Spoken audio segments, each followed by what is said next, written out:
Hi అందరికీ, నేను మీ సుభాష్ని. వెల్కమ్ బ్యాక్ టు సుభాష్ని రెసిపీస్. ఈరోజు పప్పు చెకోడీల్ని ఎలా చేసుకోవాలో చూసేద్దాం. ముందుగా పప్పు చెకోడీలు అనగానే చిన్ననాటి జ్ఞాపకాలు అయితే గుర్తుకొస్తాయి కదండి. ఈ పప్పు చెకోడీలు మా చిన్నప్పుడు తాతయ్య షాపులో అయితే అమ్మేవారండి. ముందుగా ఈ పప్పు చెకోడీలు ఎలా చేయాలో చూసేద్దాం. ముందుగా పప్పు చెకోడీల కోసం ఈ విధంగా పచ్చెనగపప్పు అయితే హాఫ్ కప్పు వరకు 2-3 అవర్స్ అయితే నానబెట్టుకొని, సో ఈ విధంగా వాటర్ లేకుండా ప్లేట్లు అయితే ఆరబెట్టుకోవాల్సి ఉంటుంది. మెయిన్ ఇంగ్రీడియంట్స్ వచ్చేసి పప్పు చెకోడీల కోసం ఈ పప్పు అయితే రెడీ చేసుకోవాల్సి ఉంటుందండి. నెక్స్ట్ వచ్చేసి ఒక బౌల్ తీసుకొని జల్లించుకోవడం కోసం ఈ విధంగా జల్లెడని అయితే తీసుకొని, సో ఇక్కడ నేనైతే 2 కప్పుల వరకు బియ్యం పిండిని అయితే తీసుకుంటూ ఉన్నాను. ఈ బియ్యం పిండిని పొడి బియ్యం పిండిగా అయితే తీసుకోవాల్సి ఉంటుందండి. ఇక్కడ పూర్తిగా ఈ విధంగా అయితే జల్లించుకోవాల్సి ఉంటుంది. అదే కప్పుతో 1 కప్పు వరకు మైదానైతే వేసుకోండి. ఈ మైదా వేయటం వల్ల చెకోడీలు అనేవి చాలా క్రిస్పీగా టేస్టీగా అయితే వస్తాయి. సో ఈ విధంగా పూర్తిగా ఎటువంటి డస్ట్ పార్టికల్స్ లేకుండా పిండిని అయితే రెడీ చేసుకుని పక్కన ఉంచుకోండి. ఇప్పుడు స్టవ్ ఆన్ చేసి మందపాటి కడాయిని అయితే పెట్టుకొని, మనం ఏ కప్పుతో అయితే పిండిని తీసుకున్నామో అదే కప్పుతో 3 కప్పుల వరకు వాటర్ అయితే వేసుకుంటూ ఉన్నాను. రుచికి సరిపడా సాల్ట్ అయితే వేసుకోండి. అదే స్పూన్తో 1 స్పూన్ వరకు కారాన్ని అయితే వేసుకోండి. ఇక్కడ నేను కొంచెం ఫుడ్ కలర్ను కూడా వేసుకుంటూ ఉన్నాను. మీకు ఫుడ్ కలర్ అనేది ఇష్టం లేకపోతే స్కిప్ చేసేయచ్చు. సో ఈ విధంగా నీట్గా వాటర్ అనేది పూర్తిగా మరిగేంత వరకు మరిగించుకోవాలి. తర్వాత ముందుగా రెడీ చేసి పెట్టుకున్నటువంటి పిండిని అయితే దీంట్లో వేసుకొని ఒక బిస్కర్ సహాయంతో లేదంటే గరిటె సహాయంతో పూర్తిగా కలిసేంత వరకు కలుపుకోవాల్సి ఉంటుంది.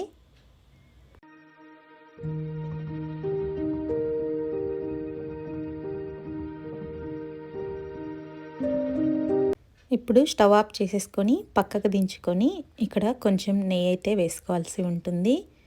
నెయ్యి లేదా ఆయిల్ అయితే వేసుకోవచ్చు. ఇక్కడ నేనైతే నెయ్యి వేసుకొని ఈ విధంగా పూర్తిగా కలిసేంత వరకు కలియబెట్టుకోవాల్సి ఉంటుంది. సో ఇక్కడ నేను బాగా కాలుతూ ఉందండి. సో ఈ విధంగా నిదానంగా అయితే కలుపుకుంటూ ఉన్నాను. ఈ విధంగా కలిపిన తర్వాత మూత పెట్టేసుకొని ఒక 5 మినిట్స్ పాటు అయితే వదిలేసేయండి. 5 మినిట్స్ అయిపోయిన తర్వాత సో ఈ విధంగా అయితే గోరువెచ్చగా ఉందండి ఇంకా. సో నేను మరొక బౌల్లోకి అయితే వేసుకుంటూ ఉన్నాను బాగా. సో చూడండి, అయినా హీట్ అనేది తగ్గలేదండి, గోరువెచ్చగా ఉంది. సో ఇప్పుడు నేను మరికొంచెం ఆయిల్ని కూడా వేసుకుంటూ ఉన్నాను. సో వేసుకున్న తర్వాత ఈ విధంగా ఇక్కడ నేను చూపిస్తున్న విధంగా చపాతీ ముద్దలాగా అయితే వచ్చే విధంగా అయితే మనం పిండంతా కలిసేంత వరకు పూర్తిగా కలుపుకోవాల్సి ఉంటుంది. ఇక్కడ నేను ఈ విధంగా పూర్తిగా అయితే కలుపుతూ ఉన్నానండి. ఈ విధంగా కలపడం వల్ల మనకి పప్పు చెకోడీలు అనేవి చాలా క్రంచీగా టేస్టీగా అయితే వస్తాయండి. మనకి ఫైనల్గా పిండి అయితే రెడీ అయిపోయింది. ఇంతకంటే ఎక్కువ పిండి కలుపుకున్నప్పుడు అయితే మూత పెట్టుకుంటూ కొంచెం కొంచెం పిండిని తీసుకుంటూ మనం సాఫ్ట్గా ఈ విధంగా ఇక్కడ నేను చూపిస్తున్న విధంగా అయితే కొంచెం కొంచెం తీసుకుంటూ మనం చెకోడీని అయితే చుట్టుకోవాల్సి ఉంటుంది. ఇక్కడ మీకు పూర్తిగా అర్థమయ్యే విధంగా చూపించబోతున్నాను చూడండి. ఈ విధంగా నేను కట్లర్ అయితే తీసుకున్నానండి సాఫ్ట్గా చేసుకోవడానికి, లేదంటే చపాతీ పీటనైనా యూస్ చేయొచ్చు మీరు. సో ఇక్కడ నేను ఈ విధంగా పొడవాటి చెకోడీలాగా చేసుకున్నానండి. దీని మీదే కొంచెం పచ్చెనగపప్పును కూడా పరుచుకొని నీట్గా ఈ విధంగా అయితే ఒత్తుకోవాల్సి ఉంటుంది.